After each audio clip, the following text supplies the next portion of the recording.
já começo perguntando o seguinte: o Acordo Previdenciário Brasil e Canadá é um acordo interessante?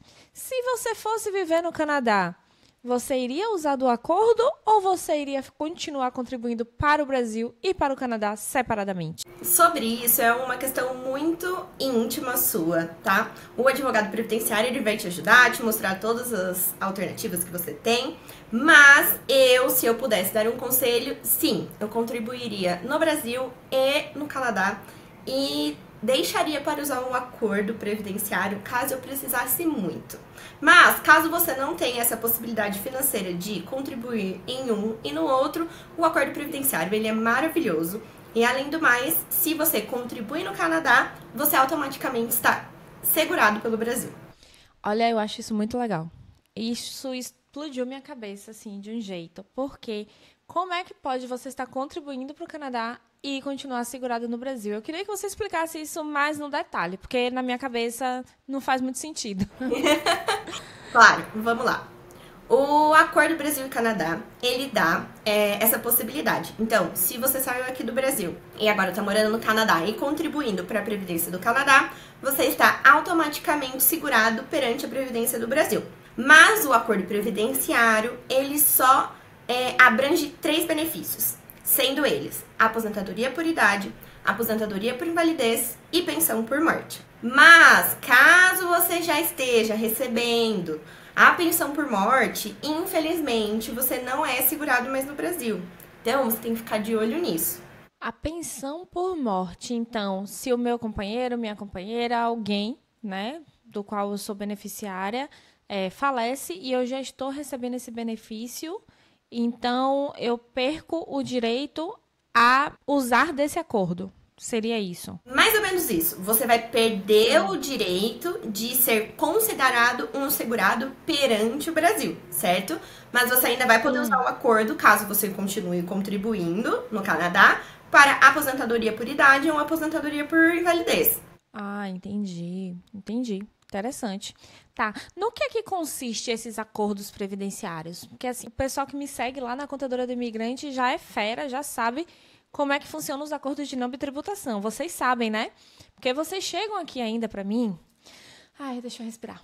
Vocês chegam aqui ainda para mim dizer que existe um acordo de não bitributação e que se você é tributado em um país não vai pagar nada no outro. Olha lá. Eu já expliquei para vocês 392 vezes que se existe um acordo de não bitributação, você não paga em um país o que você já pagou no outro. Você paga a diferença.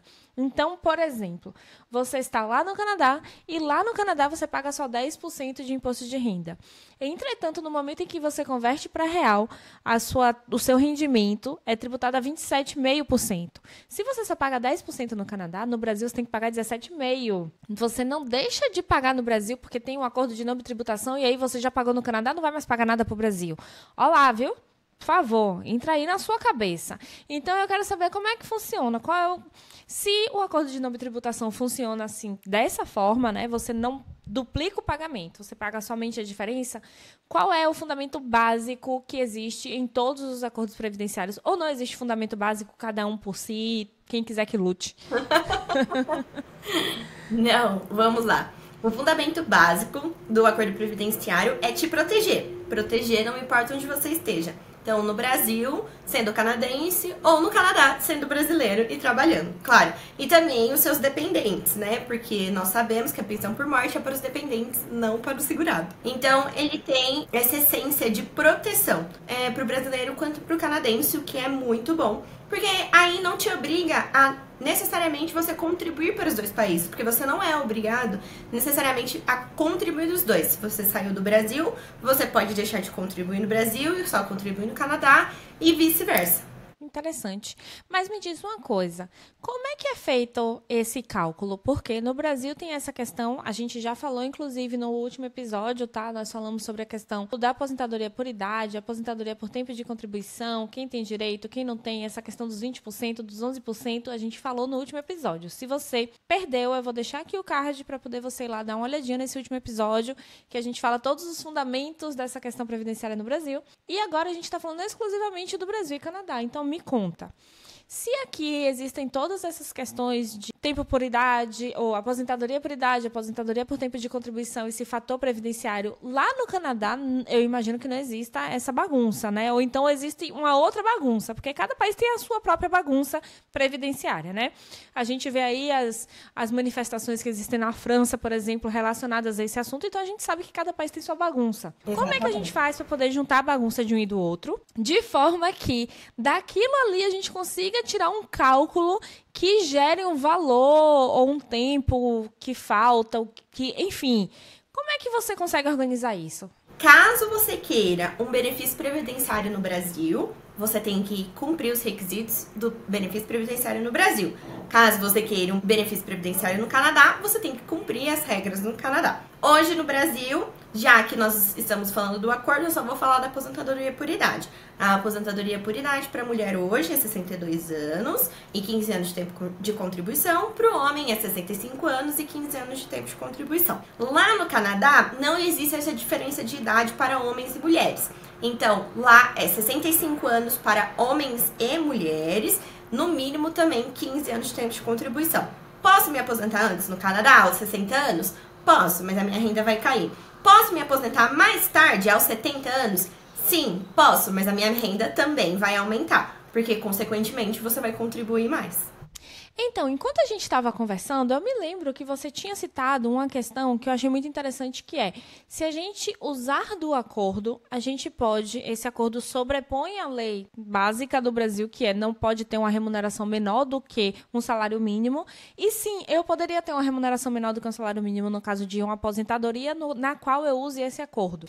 E assim, isso é muito louco na minha cabeça, porque isso é o que rege basicamente toda a remuneração no Brasil. Ninguém pode receber menos do que o salário mínimo, ou pelo menos a hora, né? Se você trabalha meio período, se você trabalha menos do que meio período, pelo menos o valor da sua hora tem que ser equivalente ao valor da hora do salário mínimo, não pode ser menos do que aquilo. Então, na minha cabeça não fazia muito sentido essa questão de que se eu trouxer o meu tempo de contribuição do Canadá para o Brasil, eu posso sim acabar recebendo menos do que um salário mínimo no Brasil.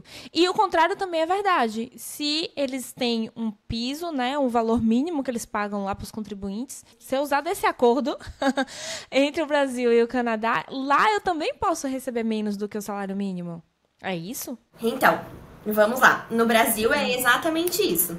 Se eu tenho que usar o acordo e eu vou trazer tempo, porque eu só levo e trago tempo. Eu não levo e vou trazer salário de contribuição.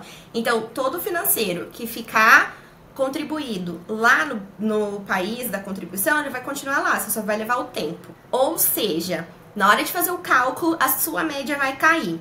No Brasil, realmente, nós temos um amparo social em relação ao salário mínimo, mas, infelizmente, o acordo não dá esse amparo e um decreto autorizou que, se você utiliza a totalização de um acordo, você pode, sim, receber menos que um salário mínimo. Isso não será inconstitucional.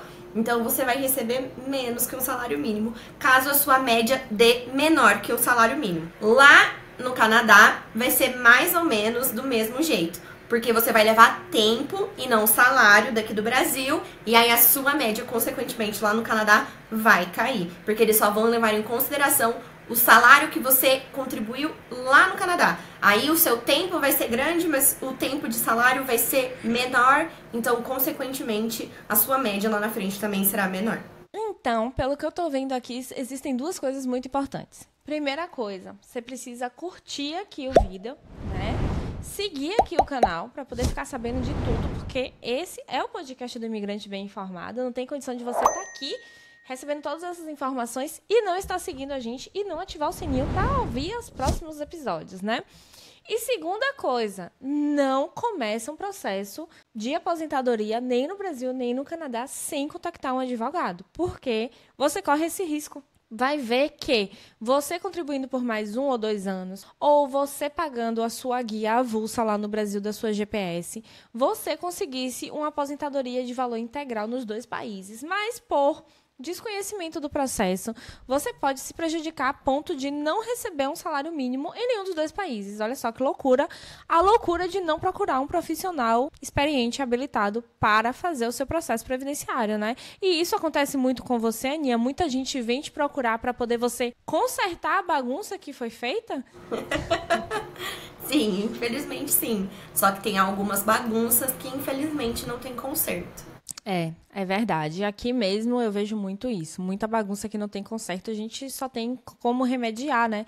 Tentar dar uma melhorada daqui pra frente. Mas no último episódio eu me lembro que você falou que depois que a pessoa pede aposentadoria, que a aposentadoria é disponibilizada, já era, né? Não tem mais o que fazer, não tem mais como revisar, já foi. Revisar a gente tem como, claro, não tem problema. Mas a partir do momento que você recebe a sua aposentadoria, você não pode mais renunciá-la. Então, é irreversível. Então, talvez, mas a minha aposentadoria daqui 3 meses era muito melhor, eu ia receber muito mais, mas eu já saquei, eu já fiz tudo. Então, infelizmente, você vai continuar com a aposentadoria que você sacou e você pediu. Então, uma análise, fazer um cálculo previdenciário antes de pedir a sua aposentadoria é essencial, para você não ter surpresa desagradável lá na frente. E isso já aconteceu com você, assim, de você estar atendendo um cliente e depois de fazer os cálculos, você vê que bastava ele contribuir por mais 4 meses, que ele teria um valor de R$600 a mais para receber, algo desse jeito? Sim, infelizmente sim, e acontece com frequência. Muita frequência, inclusive. Então, na hora do desespero, mantenha calma, tá? E consulte um advogado previdenciário. O INSS, ele traz sim lá no sistema dele alguns cálculos que falam o tempo de contribuição, quanto fala para aposentar, mais ou menos uma média que seria seu salário. Mas, como eu trabalho com isso, a gente vê todos os dias, o INSS tem muitos erros. Pode estar faltando tempo de contribuição, pode estar faltando salário de contribuição, e aí isso vai prejudicar muito o seu cálculo. Realmente, eu acho que é a dica de ouro do episódio 4. Antes de você tomar as decisões, porque assim, acontece muito aqui, né? Vocês veem os meus vídeos lá na contadora do imigrante e aí vocês decidem que tá na hora de fazer a declaração de saída definitiva. E aí faz a declaração. Aí depois você termina de assistir os vídeos, né? Porque você não assistiu todos os 40 vídeos. Aí você, quando termina de assistir o último vídeo, fala: eita, não era pra eu ter feito ainda por causa disso que Cíntia tá falando nesse vídeo agora. Vou fazer uma consultoria. E aí você vem fazer a consultoria comigo depois de já ter tomado a atitude, depois de já ter feito alguma coisa. Gente, primeiro, assiste todos os vídeos. Depois, pensa, vou fazer sozinho, estou me sentindo seguro, estou me sentindo ok. Ou vou fazer uma consultoria. Antes de você tomar qualquer atitude. E depois é que você vai tomar sua atitude orientado por um profissional. Fica aqui, segue aqui a gente, que nós vamos ter profissionais de diversos setores, de diversas formas de ajudar nós, os imigrantes. Então, fica aqui com a gente, que a gente vai te ajudar com todas as informações. Bora para mais uma pergunta. Vamos. Me diz uma coisa.